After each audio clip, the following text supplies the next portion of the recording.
According to my phone, it is 5 o'clock. We're going to start right on time.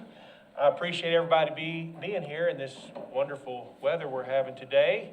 Got a great group from the chamber. If you're from the chamber, raise your hand. Awesome. That's great. We appreciate y'all being here and watching what we do. I'm going to officially call the December 13th meeting to order. And our first order of business is I'm going to introduce you to Abigail Deaton. She's going to come up and lead the Pledge of Allegiance for us.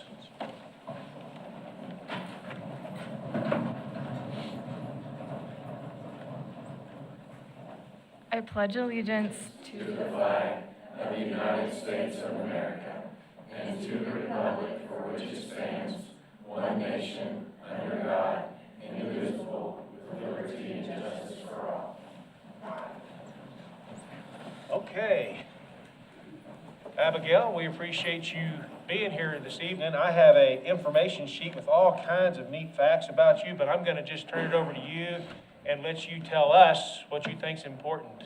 Okay, well, I've been in Springdale Public Schools for probably 6 years, but this is my 5th year at DTSOI. I started in 8th grade, and it's my senior year now. I really enjoyed, I went to DTSOI for the concurrent program to get your associate's degree, and I'm on track to graduate with 62 hours at the end of the semester. Yes. So I'm really excited about that. And I mean, there's other programs that I've enjoyed, the arts programs and all the electives that we have at our school. But I've really enjoyed my time at DTSOI. Board, do you have any questions for Miss Abigail? A generic question of plans after you graduate? Yes, I plan to go to the University of Arkansas. I've applied and been accepted, and I plan to major in social work and get my bachelor's degree just because their program is really cool. I've looked into it. And then after that, I probably will get my master's degree there too. But yeah. What were some of the challenges that you faced when you were doing concurrent classes? Just the workload, balancing high school classes and college classes, especially the online ones. But I mean, once you get the hang of it, like, I don't know, I feel like I've become much better at managing my time and balancing a lot of things.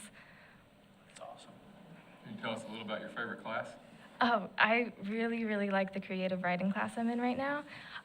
Just because I've never been in another class like it. I've been in writing classes, but writing fictional stories is something that I've never done before, and I really, really enjoy just telling stories. So you mentioned you're going to get your degree in social work? Yes.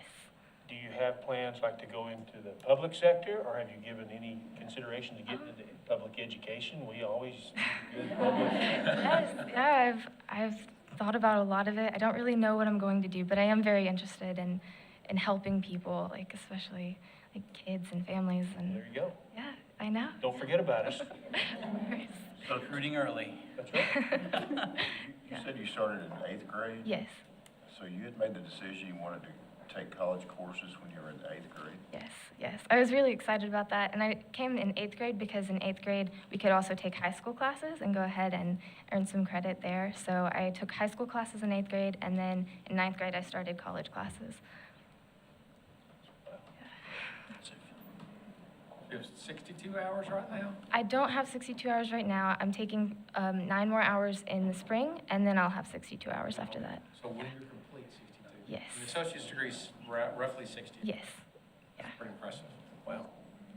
So are your parents here? Need Yes. you to introduce them? This is my dad, Micah, and my mom, Sherry, and my brother, Adam, is also there. Not proud at all. Well, she seems like an impressive young lady, and we look forward to watching her progress through the rest of this year. And one of us will get to hand her a diploma at graduation, and then hopefully she'll set the world on fire at the university and maybe come back.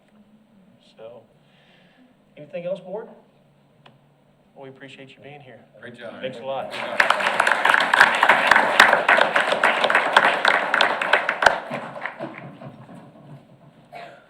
Y'all have a good evening. Thanks for coming. All right, Dr. Cleveland, do we have any changes or amendments for our agenda for tonight? No, sir. Not this evening. Make a motion to approve the agenda as presented. Second. We have a motion by Mr. Emerson and a second by Mrs. Cook to approve the agenda as presented. All those in favor, please say aye. Aye. Any opposed?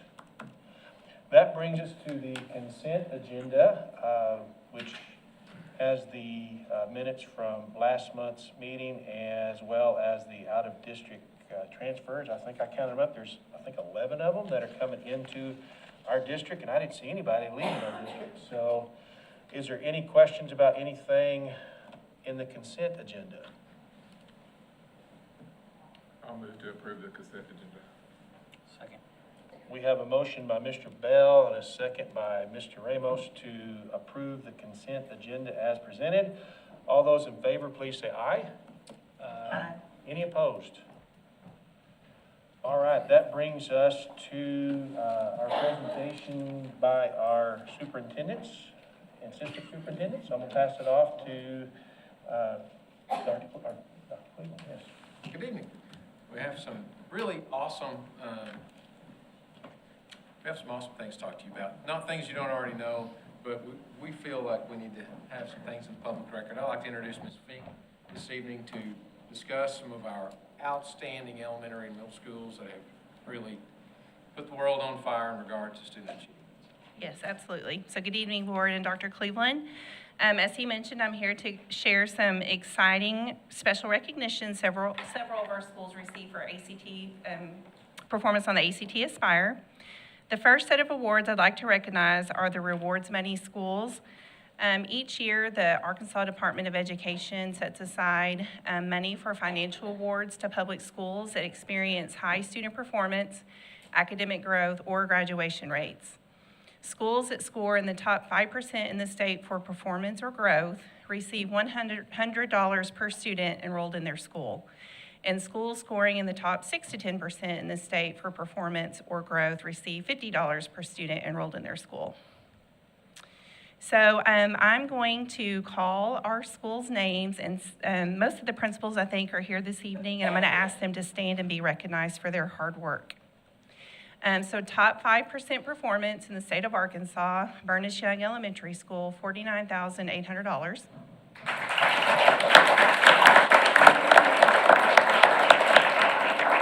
Top 6 to 10 performance in the state of Arkansas, Hellstern Middle School, $37,750. Hunt Elementary, $27,500. John Tyson Elementary, $26,250. And Shaw Elementary, $29,150. We have some repeat winners. Top 5% for growth, Hunt Elementary, $55,000.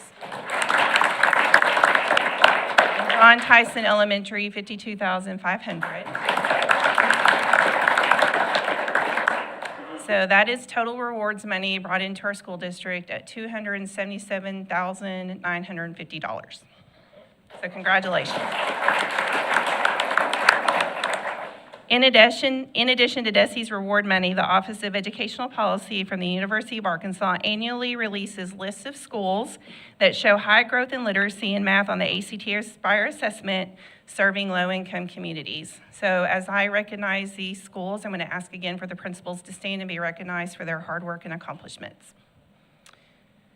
This is based on ELA and math scores. So they release a top 10 list of schools that are beating the odds in Arkansas.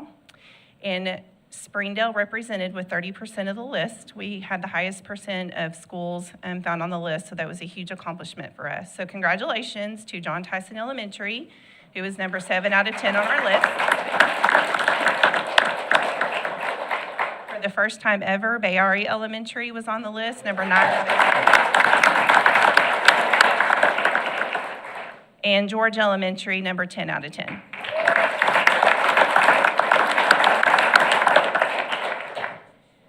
Elementary math, ACT Aspire beating the odds top 10 list. George Elementary was number 9 out of 10. And then they also rank based on region, top 5 high poverty elementary schools by region, math growth. This is the Northwest Arkansas region. We had 40% of the schools listed. So George Elementary was number 3 out of 5 for performance growth. And Bayari Elementary was number 4 out of 5. Elementary, ELA, ACT Aspire beating the odds, the top 10 list in the state of Arkansas. John Tyson Elementary was number 5 out of 10.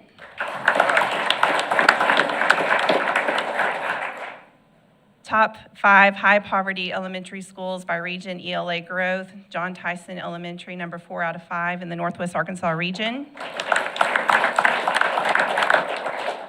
We had a middle school that made the top 10 list for beating the odds overall, or for math, ACT Aspire, Helen Tyson Middle School, number 6 out of 10.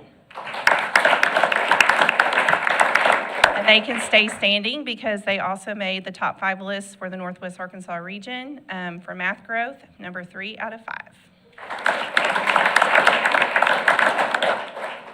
The OEP also releases schools that had the best overall growth in math and/or literacy. So congratulations goes to Hunt Elementary. They were number 13 out of 20 for overall ACT Aspire growth. And stay standing, Hunt, because they were also number 4 out of 5 for overall growth by region. Okay, thank you, board. Yes. Real quick, for those that are new to our board meetings, maybe just a real brief overview over what's that money used for? So the money is used for student academic achievement in the schools. The schools are asked to form a committee that includes the principal, a teacher, and a parent. And based on what the school's needs are, they can submit a budget showing how they plan to spend the money. So I know that it has been used for tutoring. It has been used for manipulatives in classrooms. It's been used to provide professional development to teachers. So there's a lot of different ways that schools are utilizing the money. Perfect. Super exciting. Thank you. I'd like to ask Ms. Dosher and Ms. Athey to come to the front. We've had some pretty cool things happen in Springdale, and it's not even Christmas.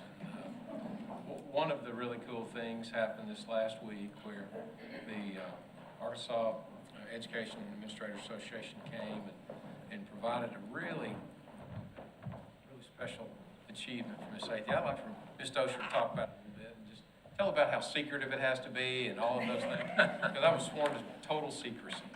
Right.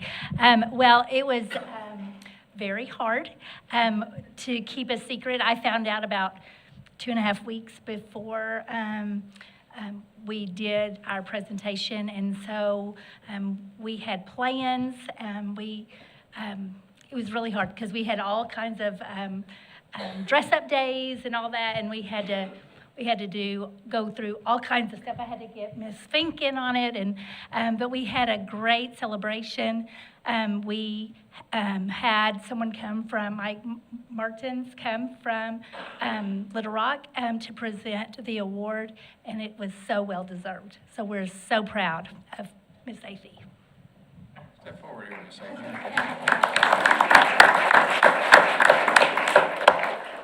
I guess the only person that can keep a secret a little better than you is Mr. Hutchison.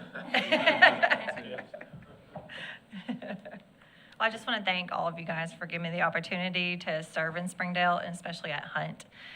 It has been a great environment to grow as a leader and to put some of my ideas in place. So I've really enjoyed this journey, and I am so honored to represent Springdale and Hunt at the state level.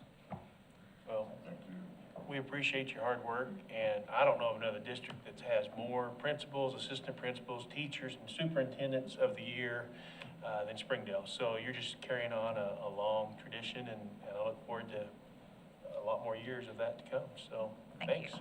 Ms. Athey, is your family here? If they are, Yes. Can you introduce them? My husband is Alan, and then my 2 girls are here, Natalie and Allison. That's awesome. Great. So what's next for you go on to?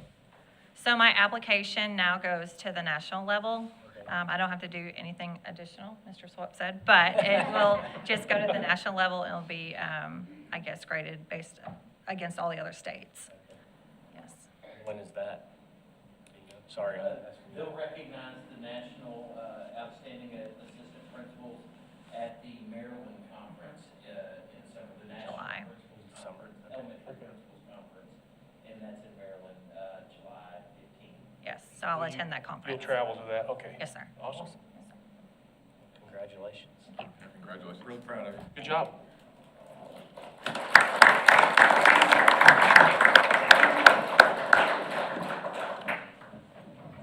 was really great.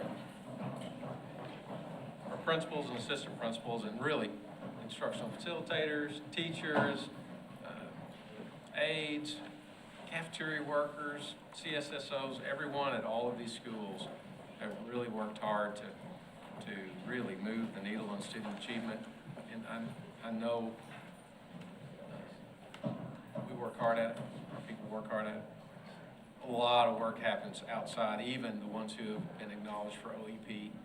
You know, all of our schools work extremely hard and deserve recognition. So at some point, we'll have the schools maybe who didn't get a badge or didn't get some dollars. Well, I think it's pretty significant coming off the chaos of the last 2 years to have even some schools make an award like that. So, because Springdale historically is up in close to 7 digits on award money. We're not there this year, but I think it's pretty significant, especially knowing some of the student populations in some of those buildings there a little bit.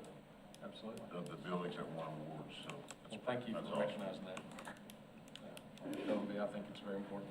You know, sometimes people work really, really hard and don't get any kind of recognition, and their kids are working and they're being successful. And but anyway, it's great to get some, so thank you. Well, Mr. Hudson, we've all went to the ASBA conference. We did. The rest of the board like to talk about that? Sure.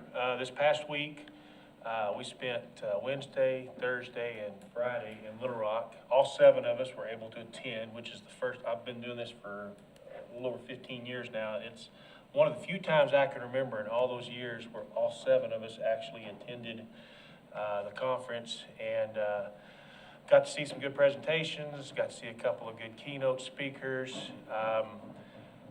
I was able to, I've moved up a spot. I'm president-elect on the ASBA board at the state level now. So a lot of really neat things going on. I was going to let any of the board members that want to address anything that they did while they were there speak up and talk about it, so you don't have to listen to me. Anybody have an exciting time that they want to talk about? My biggest takeaway is the same as it is always every year, it seems like, when we go to those conferences, and it's just that when you go and hear other boards or superintendents or whoever they have present breakout sessions, and it just makes you realize how blessed we are to be in Springdale and in this district, and makes me proud to be a part of it. But you hear ideas and things that people are either doing or thinking about doing, and typically it's stuff that we've been doing for a long time. So that's just, I guess, a thank you for all the principals and teachers and staff that put in a lot of work to make us who we are. So it just makes me realize that every time we go down to those conferences.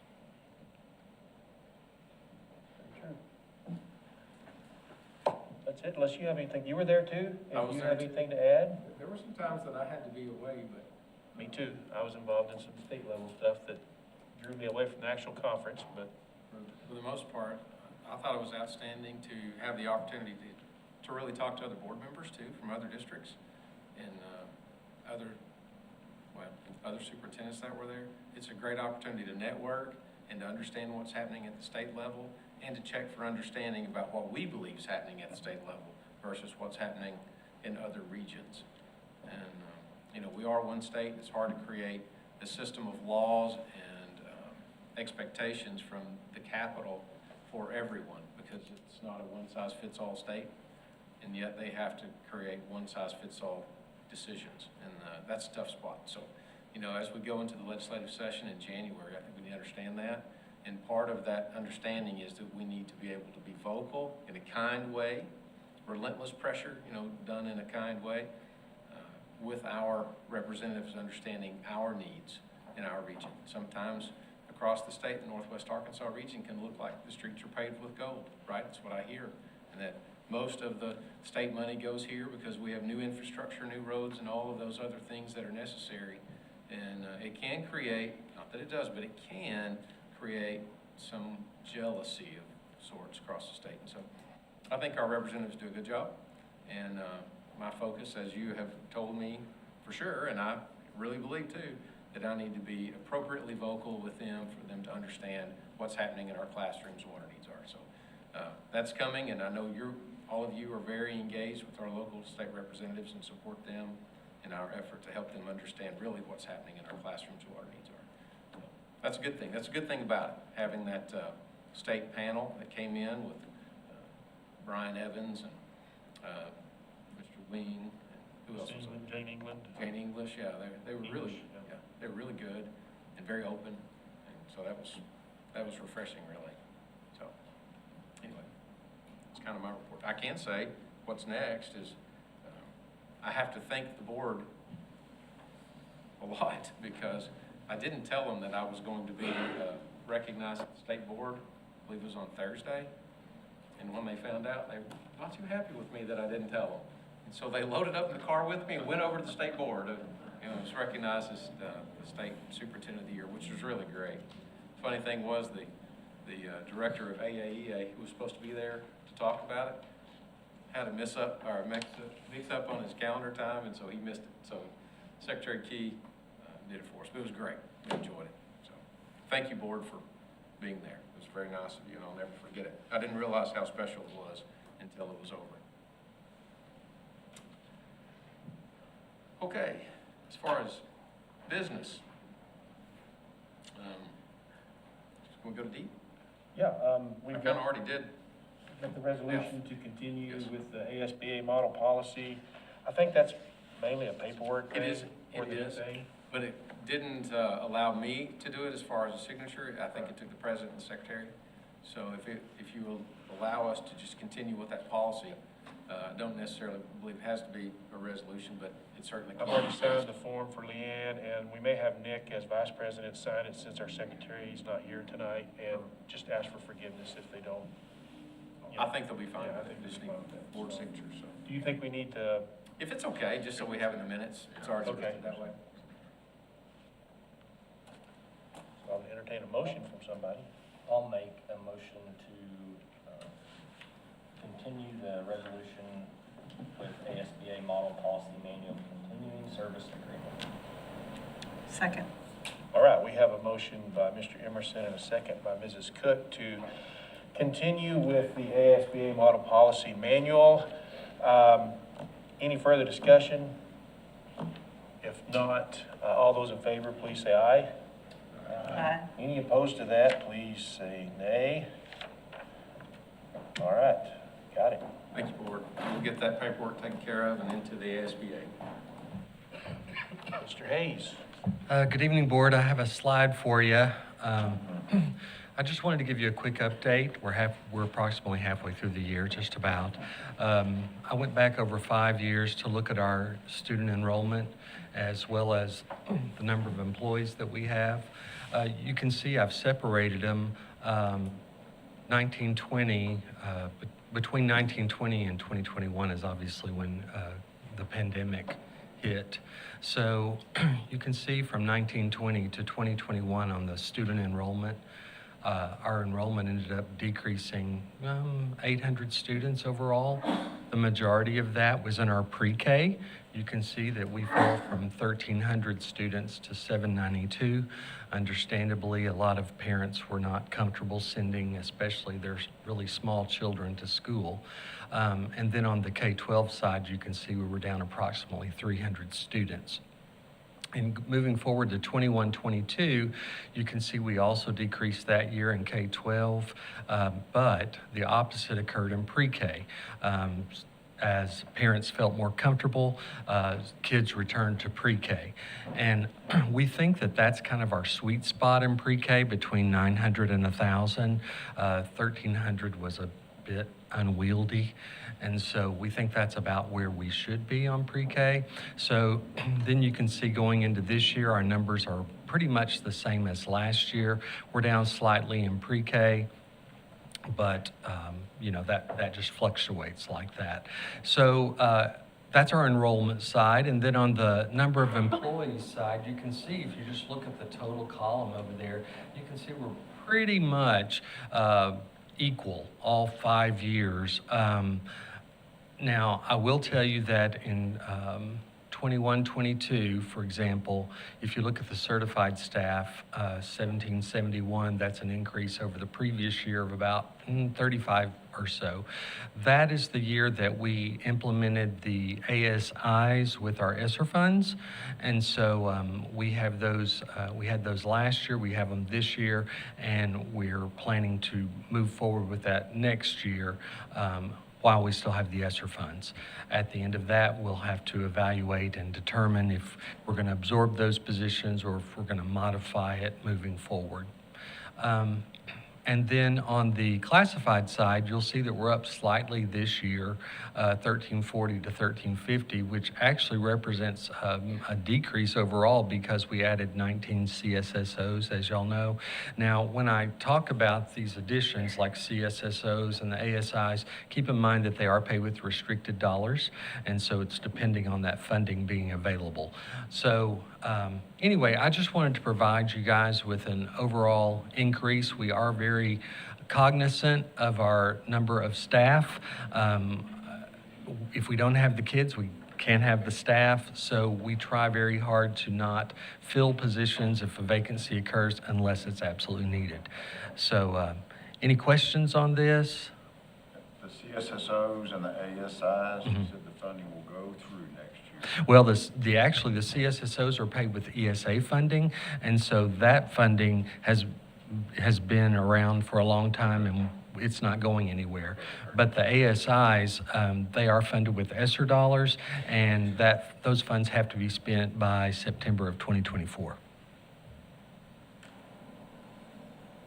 And we knew that going into this. However, you know, part of the purpose of our ESSER funding is to address loss of learning due to the pandemic. And so these are interventionists that are working with our students trying to address that loss of learning in small group sessions, things like that. Thank you. Okay, thanks very much. We have to say, we really appreciate those of you on the board that ask those really good questions. I think the public needs to know those things, and it's really good reminders for us. So thank you all for being active in that way. I really appreciate it. Next we have Mr. Donnell and some special people in the crowd, I see. Tonight, I would like to celebrate the success of Caroling on the Creek. So, as you know, any successful event is usually supported by outstanding leadership, and this is no different. We have Mrs. Kara Sedberry and Mr. Nathan Olson. And where's Trent Jones at? Trent Jones right back here in the back. That just do an outstanding job for our community. It means a lot to our community to have this event, and also the kids and the families that get to go there and experience that event as well. So I'm gonna let you all talk about that. Well, thank you, Dr. Cleveland and board, for asking us here tonight, and also for your support of this event. This event started in 2016, and we just kind of willed it into existence. I think we had 7 schools participate at that time, and it is just, we had no idea what this would become in the end. So we're very thankful for the support of all of our schools. All of the schools were involved this year. I think Mr. Jones estimated we had about 6,500 people in attendance over the course of the night. It was really a really great evening. But our goal is to serve the teachers and students in this so that we're going to do all the legwork and all the behind the scenes so that our schools, teachers, and singers can just show up and enjoy the event. And hopefully they're doing music that they're already doing on their programs, so this is just a way for us to partner with the community and show Springdale what our students are doing. And so thank you for your support in that. We appreciate all your work that you put into this. It's a big deal, I know, every year. Yeah, and it's a lot of fun. And we couldn't do it without Mr. Donnell and Mr. Jones and Mr. Button and Seth Biazzo, all of these people. It's a huge collaborative event, so we're very I fortunate. recall none of us were the star except for the Santa Claus. Santa Claus was kind of the star show. That's for sure. I had multiple parents reach out and just say how much they enjoyed it, and how one of them said that his wife and him left talking about how they just felt very blessed to be in a district that does that, and the song choice that they got to listen to, and just some other things that they felt really lucky to be a part of. So Well, that's wonderful to hear, because that's our goal. So Yep. thank you for sharing that. But Board, anybody else? We do appreciate y'all being here this evening on such Absolutely. a crummy evening, but have a Merry Christmas. Thank you. Thank you. Thank you.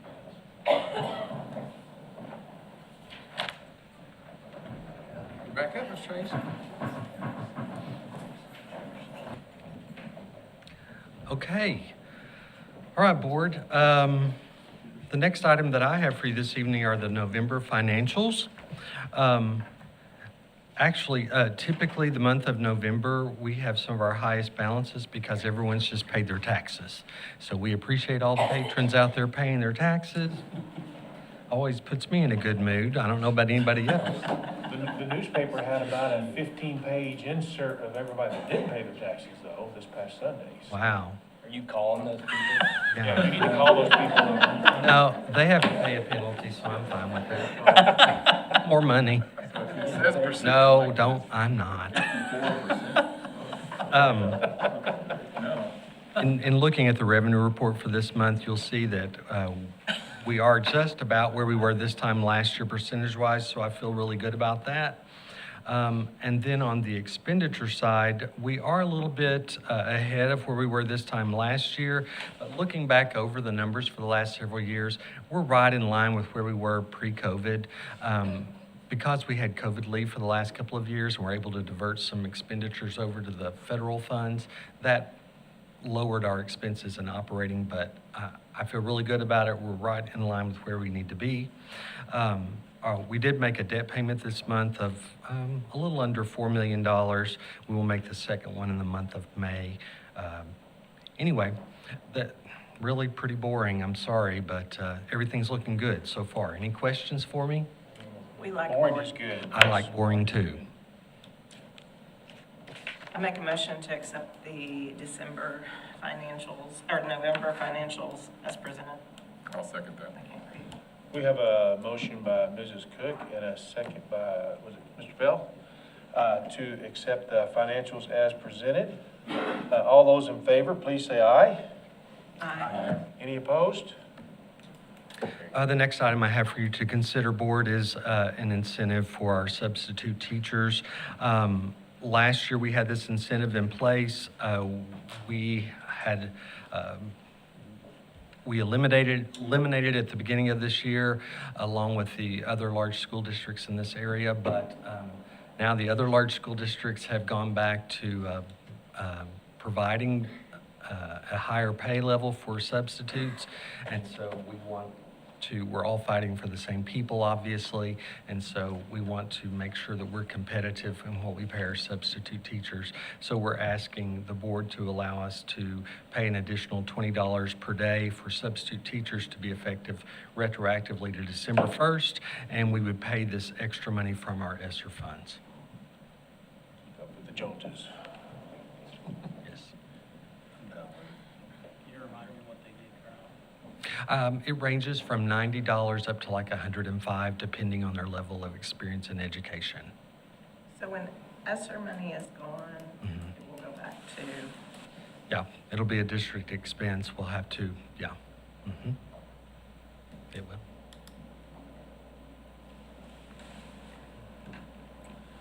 I need a motion. I'll move to approve the proposal for the incentive for the substitute teachers. Second.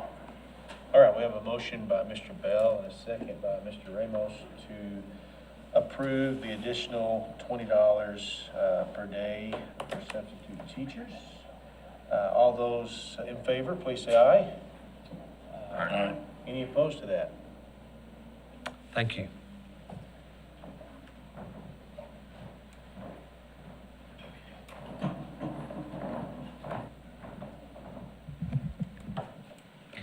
Hello, Board. Dr. Cleveland. I've got a construction update, and I know I have a tendency to go pretty fast, so if you guys have any questions, stop me and ask me. Did I tell you to say that? Were you told to say that? Dr. Smith told me to slow down. So whatever Dr. Establish our Smith parameters says, here. I do whatever she says. Smart man. Yeah. Okay, so at Springdale High School, we're looking back to the north. They've actually got some brick on the block. So below all that brick is gonna be the auxiliary gym, and they'll start that soon. So they are making a lot of progress. Over to the left side of that, that's the elevator shaft. Well, by the day, that's all filled in. Yeah, these pictures are a few days old. I was in training last week, so Alan took these pictures. So they a lot of progress since then, even with the bad weather. But they are making a lot of progress. The contractor that's doing the block is really good. You know, they make a lot of progress once they get all their equipment set up. So this is a view on the inside. That slab is some of the concession stand and the locker rooms. So where all those rebar are, that's where block will go. They'll tie those walls into that slab. So they're supposed to start putting up some of the steel structure next week. So you'll see a lot of progress on this with the. Saw one of that arriving today in the rain. Yeah, that whole parking lot is just full of stuff. Yeah, we've received all the brick for the building. I mean, that you can see how much that parking lot's filling up with just supplies. Also, we do have a lot of electric hardware, lights and everything for these jobs already secured. Some of them's in storage, some of them's on site in storage, some's off site in storage. We ordered it early so we could have it here, and then when we need it, we'll have it. We don't have to rely on somebody else to get it to us. We've got it on hand. That's just a different view of that building. So, like I said, over there, they're making a lot of progress at Springdale High. This is just more slabs that are getting ready to start getting poured. So these slabs, they'll start like at 2 a.m. in the morning, and they'll do a full pour on these. So once they get all the infrastructure in and start pouring the concrete, it goes pretty quick. Central Junior High, they do have some slabs poured, and that's to the south of the building. So that's the southwest wing. That's a closer view of it. This area, they will start pouring that this week. So those are pier holes in the middle. Those will be for structural steel. It'll get a different type of concrete. This is a different view, so you can see in the middle, there's kind of a ramp that goes up. There's 2 elevations to this building. Because we kept part of the existing building and the elevation was different to the south of there will be a little bit of a ramp to get into that area. So this will also be poured probably within the next 2 weeks. They'll have everything that's gravelled will have concrete on it. At Southwest, this is the weight room. They've got it, the ice and water shield on the roof. They've actually, this is the interior. Since these pictures have been taken, it's already insulated. So they're making a lot of progress on that because now it's dried in. This is at Southwest. They've got a lot of the slab poured, and they're actually putting steel up. So they left a section out of that steel that's between the main gym and the new structure, just to get that crane in so they could set that steel. Once they get that steel set and it's self-supporting, then they'll move the crane and add in the steel structure to attach to that main gym. And then they're just gonna keep coming east with the steel. So that one, you know, they have made a lot of progress in the last couple of weeks. When you start putting the steel up, you can really see it because you don't have to be right up on the job site to see it. You can see it from the streets, kind of like Springdale High School. I mean, you can see it from a good distance now. That's a closer view of the steel.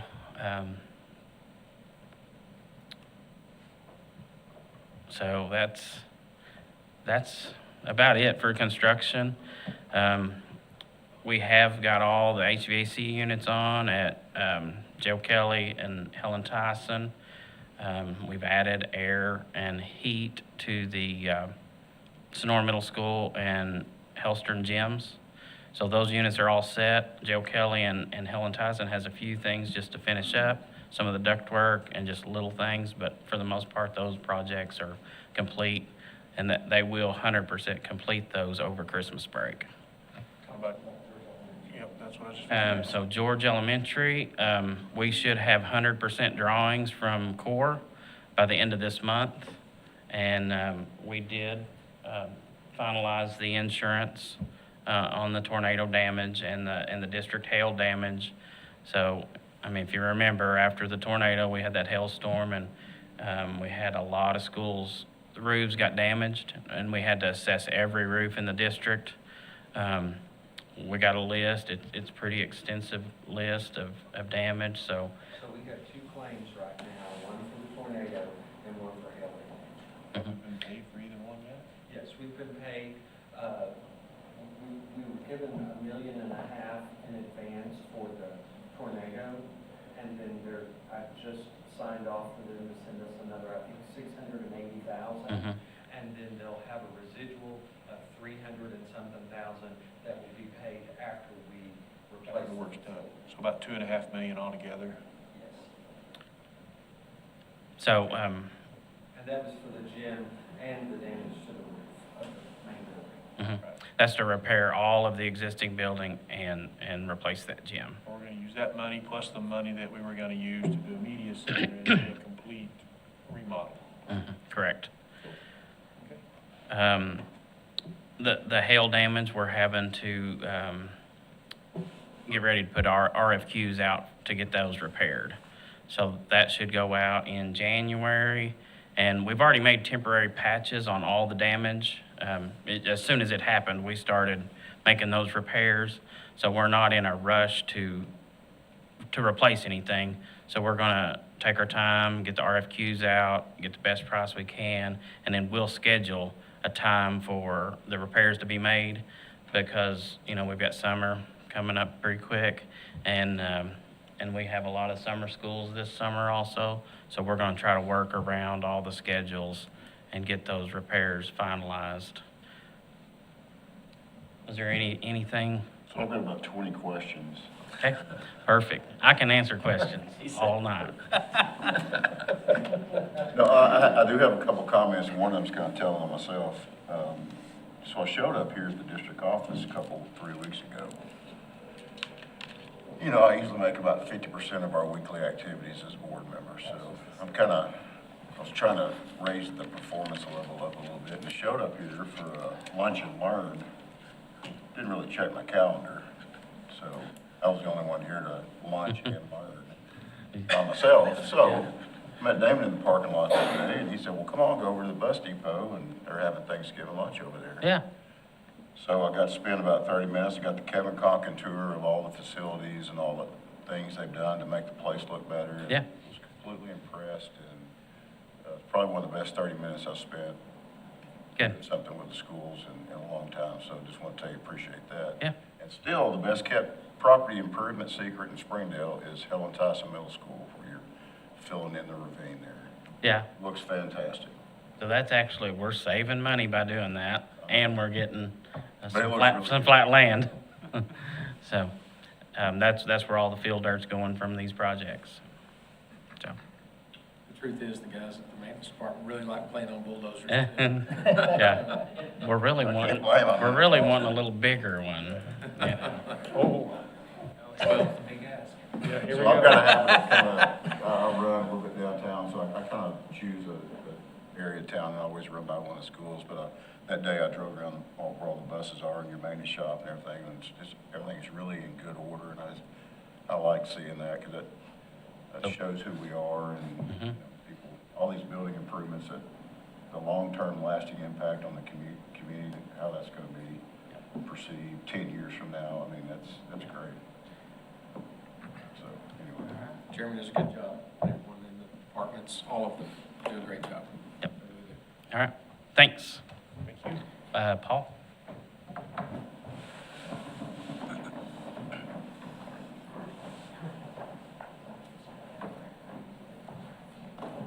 Good evening, Dr. Cleveland, board. So I just want to give a brief update, and I'll pass this out. So this is the tablet that we're going to be using in our buses for the transportation system that we're in the process of implementing. And so I know at the beginning of the school year, we talked a little bit about the transportation software that we were looking at. So through the bid process, we settled on some software called Transact, and this software does about 1 million different things, but primarily what we're focused on is looking for a way to be more efficient with our bus drivers that we have. I know we've talked a lot about a shortage of bus drivers, and so we wanted to be more efficient with the ones that we have. And then we wanted to focus on student safety.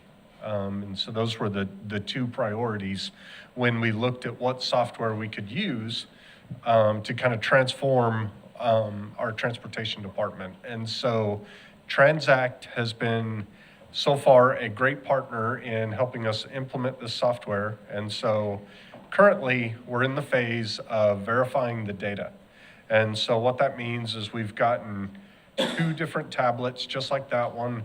We've compared Verizon and AT&T for the 2 different cellular carriers to find out which one's going to be the best coverage. We landed on AT&T to be best for the school district and for all the buses traveling around. It also coincidentally is a quicker turnaround time to get tablets from AT&T as opposed to Verizon, so that's good news. And so what we've got right now is we've got this turn-by-turn direction loaded into these tablets, and we're verifying it through different drivers as they're driving around their routes. And so the benefits that it will give us is it allows us to be significantly more efficient in the way we transport students.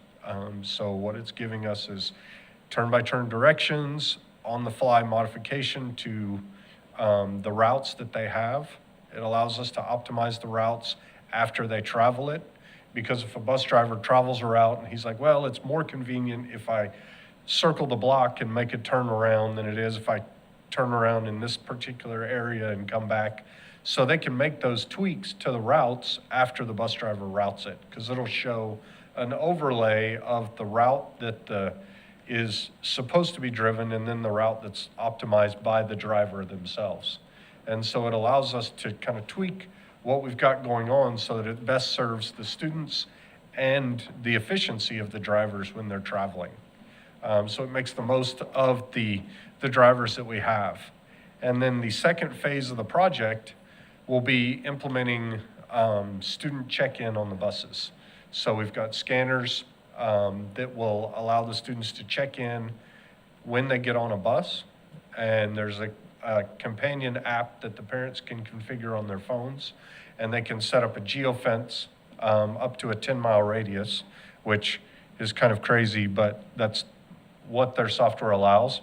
But what that does is as a parent, it sends you a notification when your student arrives at the stop. So you know that they've gotten home safely, or they've gotten to the bus stop safely at the end of the day, or they've been picked up at the beginning of the day.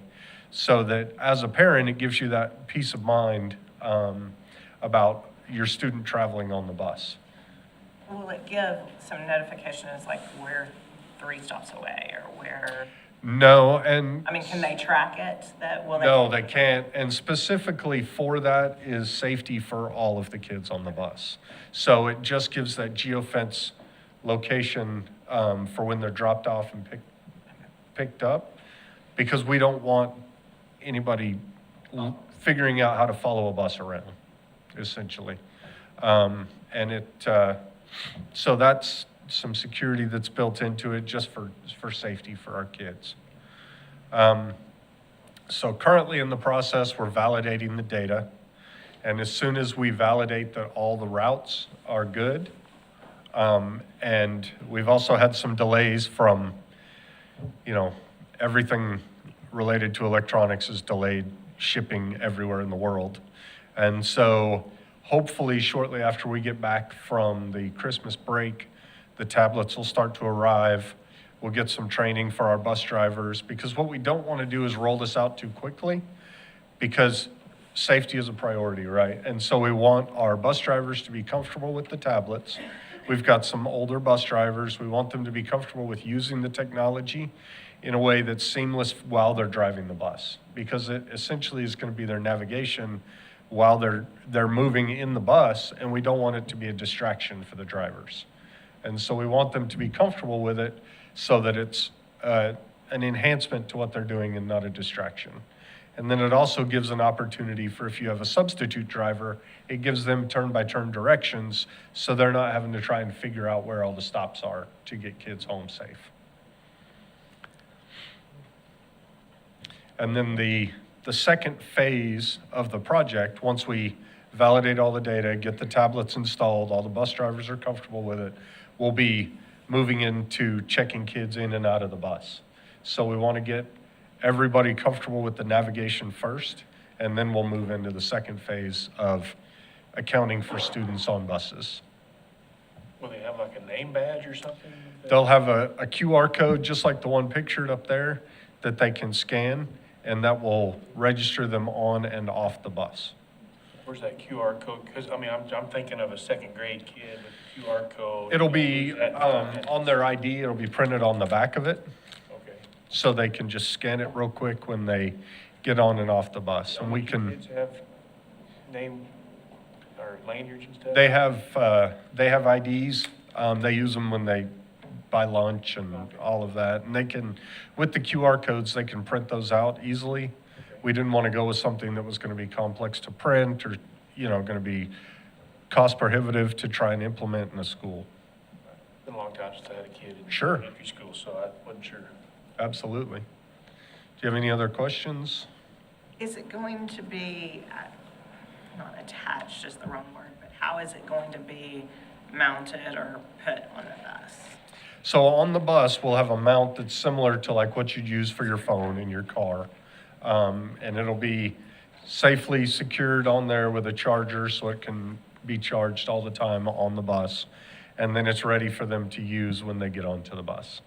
And so it's as easy on the tablet itself as selecting your bus number and then the time of day and route that you're doing. So once they select those two things, it'll have all the students' names on there so they know who's supposed to come on the bus.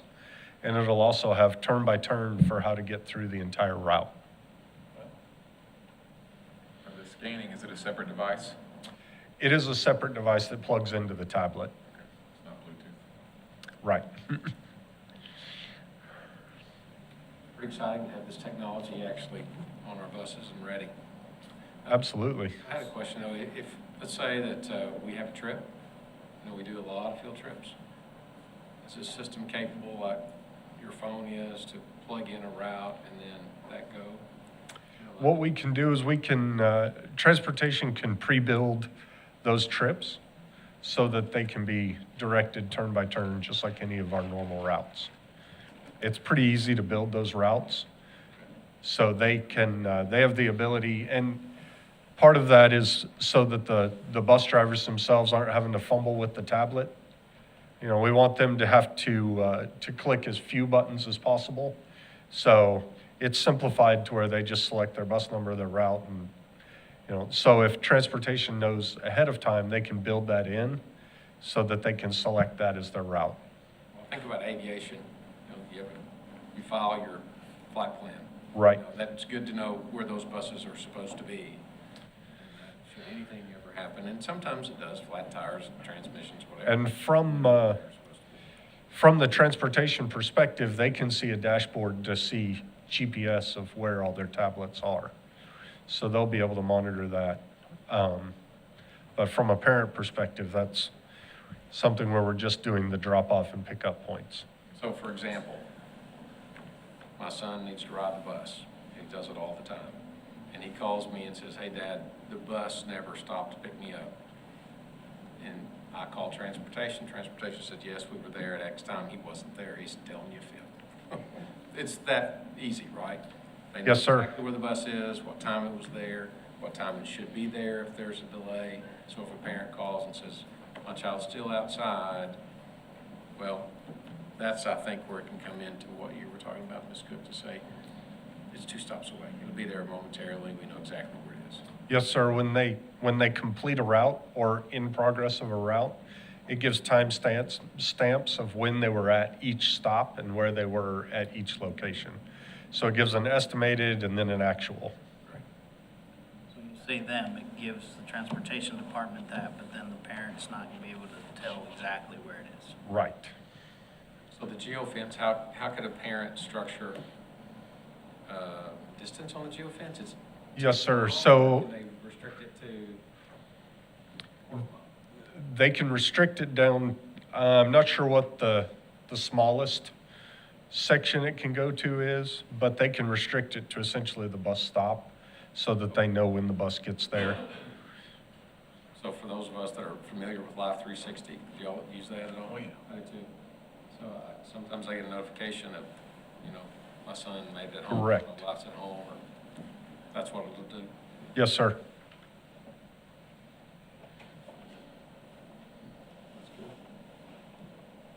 All right. Any other questions? Mr. Bell really likes the I'm just pad. checking it out. Mr. Technology. Create routes. All right, sounds good. Thank for you. being here. Thanks for the update, Mr. Miller. Yes, sir. All right, we have our SEA representative. She's bearing gifts. I made it in the building with them at least. Thank you. It's multitasking and it's I'll take Debbie since she's not. You can get to it. Thank you very much.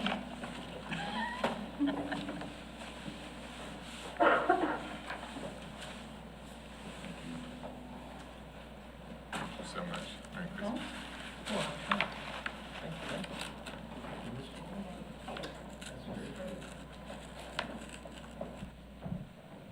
So good evening, Board and Dr. Cleveland. My name is Valerie Hanna. I am the SEA Secretary and also a kindergarten teacher here in Springdale. Our gifts that we brought tonight were made by one of our exceptional members, Ms. Callie Day. So hopefully you can enjoy those. I'm gonna throw this in here just because I was sitting and listening to the bus, all that technology. And one of the things that came to my mind is the amount of times that we've had someone say, "Where's this child?" And I go, "I put him on the bus."